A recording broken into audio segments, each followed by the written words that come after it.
Germany may have popped up on a lot of people's news feeds recently for their unwavering ideological support for Israel. And in fact, Germany is the second largest exporter of major conventional weapons to Israel. The engines of Israel's Merkava tank that are manufactured in the US are supplied by components and were designed in Germany, and these tanks are now used in the ethnic cleansing of Gaza. A lot of people may be aware of the fact that Germany has undergone a major shift of its foreign policy after the Russian invasion of Ukraine. So this moment in time was called by the German Chancellor Olaf Scholz Zeitenwende, which basically means like a turning point of eras. And this term has now been used to describe a new shift in German foreign policy towards more hard security focus policies and more sort of militarization as well.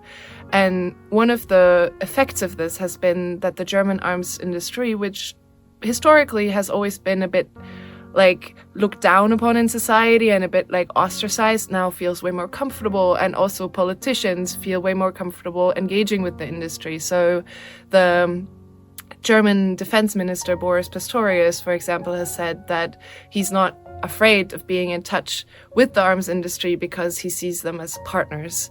And similarly, he now also thinks that Germany should be supplying more countries that are sort of strategic importance against authoritarianism and in what they understand to be the rules-based international order, even if they are, in his words, not flawless democracies. And similarly, a lot of people will be aware of EU Commission President Ursula von der Leyen, who used to be German defense minister, now saying that Europe needs to learn the language of power.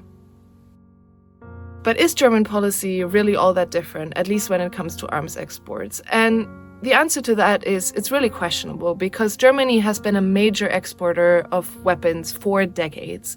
So, for example, the Stockholm International Peace Research Institute says that between 2018 and 2022, Germany was the fifth largest exporter of major conventional weapons in the world.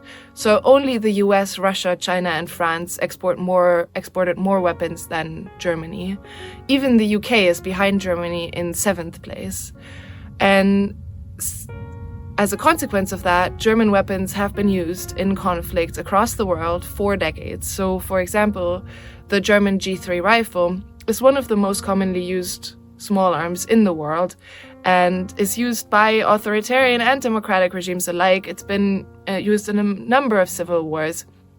And it is produced, for example, as licensed in Iran and in Saudi Arabia, in an example that really illustrates the fact that Germany has often exported or given licenses to countries to build their own weapons in situations where those regimes have later turned hostile against the West, for example, in the case of Iran, but also in the case of Russia. And, for example, the head of Rheinmetall, one of Germany's major arms company, has said that this is something they encounter again and again, and this turn that Russia made as a regime is something that they experience and a risk that they basically live with as an arms industry.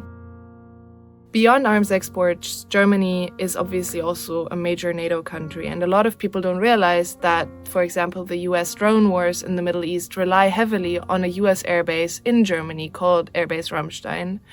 The US drone wars in the Middle East have caused death and destruction and trauma for tens of thousands of people. For example, the NGO Air Wars estimates that conservatively 22 to 48,000 people have died from US drone strikes after 9/11 and up to 2002. And so the German policy as to this airbase, this involvement, that airbase is on German territory, is basically, we don't hear anything, we don't see anything, we don't say anything about it. But if the use of German weapons in conflict is not actually that different from other suppliers, what really is the difference in Germany? And so one of the major differences that we're seeing on the ground in Germany is this move to multilateralism, this argument of multilateralism overriding all other sort of factors and concerns is really something that we're seeing very strongly. So the major example of this is the use of German weapons and other products in the war in Yemen. And so there has been a conflict in Yemen for a long period of time. And what we talk about when we talk about the war in Yemen, we often mean what started as the takeover of the capital Sana'a by rebels in 2014 and then escalated with the intervention of a coalition of countries led by Saudi Arabia, which has killed tens of thousands of people through a naval blockade and also through bombing campaigns and ground intervention. The bombing campaign itself killed, according to conservative estimates from an organization called the Yemen Data Project, up to 9,000 people. And so the issue there is that a lot of the weapons used in this conflict are from Western suppliers, bombs and planes.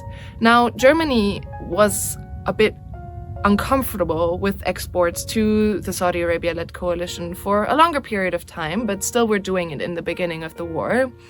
And then the Saudi journalist Jamal Khashoggi got murdered by agents of the Saudi state in the Saudi consulate in Istanbul in Turkey. And so after that, Germany imposed an arms embargo on Saudi Arabia specifically. However, they soon carved out an exemption for European corporation products, specifically the Eurofighter Typhoon fighter jet, which is a plane that is manufactured for the Saudis in the UK and that Germany supplies components to. And so basically, the German government decided that these components can still be supplied. And so basically, they were still supplying the air war even after saying that they shouldn't be exporting to Saudi Arabia anymore.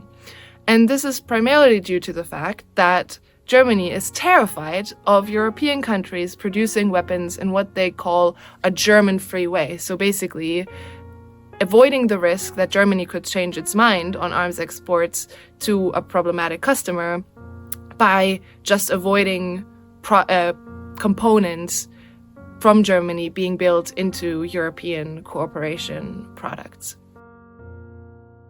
Why this is relevant now is not just because of the precedent this sets for other arms exports, it's also because the war in Yemen is not over.